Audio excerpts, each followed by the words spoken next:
Hello, Namaste. I'm Priya Gokhale. Welcome to my channel Life with Priya. Today I want to tell you a little about this garment that I'm wearing. As most of you I'm sure might know, it's called a sari. In my language it's called a sadi in Marathi, and usually in English we spell it as S-A-R-E-E. Now what's so amazing about this piece of garment is that it is just draped. There are no buttons, no hooks, nothing.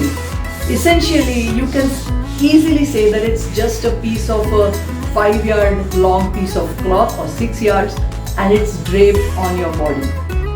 Of course there are various types of saris, especially in a country as culturally and vibrant as India.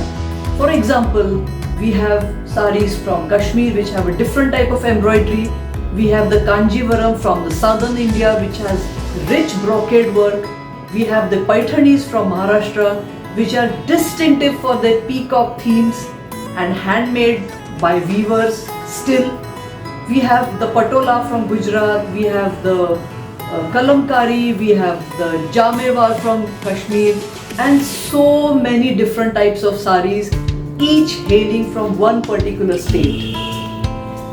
Another thing which is extremely interesting about the sari is that you'll be surprised, friends, to note that today in corporate India, the sari is a much valued and beloved piece of corporate attire which is simply loved by every woman of power. Obviously, there are reasons for this. Number one reason, a sari is very forgiving. So yes, you may be thin, you may be fat, you may be somewhat in the middle, you may have a pear-shaped figure, or you may be top-heavy or whatever. A beautifully draped sari will always make you feel not only very important, very unique, very comfortable, and somewhat on top of things. I would say that my particular reason for loving a sari is because when you drape a sari, the kind of difference it makes to the way you walk, depending on what footwear you wear or what accessories you use a sari with, also makes all the difference. So if you've ever been to an Indian wedding, I'm sure you'll realize what I'm saying is true. Because at an Indian traditional function, you'll find the very traditional and heritage saris. I'm sure in the Western world, we have heard of women wearing the wedding gown that their mother wore or a sister wore.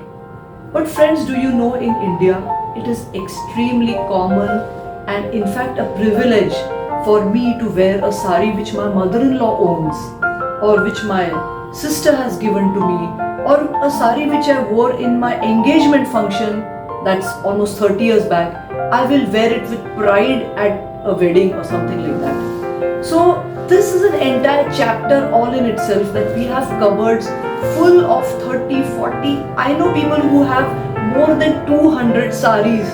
My mother-in-law has a collection of 300 plus saris, and out of that more than 280 to 290 are all heavy brocade saris from Kanjivarams to Banaras. And friends, some of them have been given to her when she was in her 30s or 40s or maybe even 20s. So I think for us to conclude my talk, a sari is absolutely not only a piece of attire or a garment. It is something that is intrinsic to the way we are, our relations, our social status, the privileges that we are born with. Yes, our status as in the pecking order also. So it's not surprising to see a very, very wealthy person wearing a cotton sari which has cost a bomb, and a woman of very meager means wearing a polyester sari which doesn't cost much.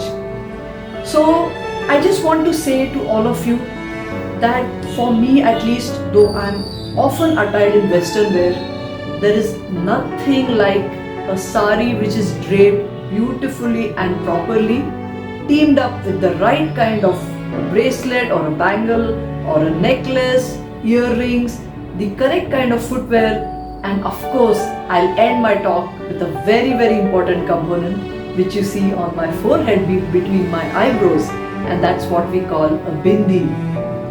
The bindi has several hundreds of connotations and hundreds of explanations, but I'll just say this, that a sari without a bindi and a bindi without a sari is incomplete. And when both are complete, that's what makes a woman, and particularly an Indian woman.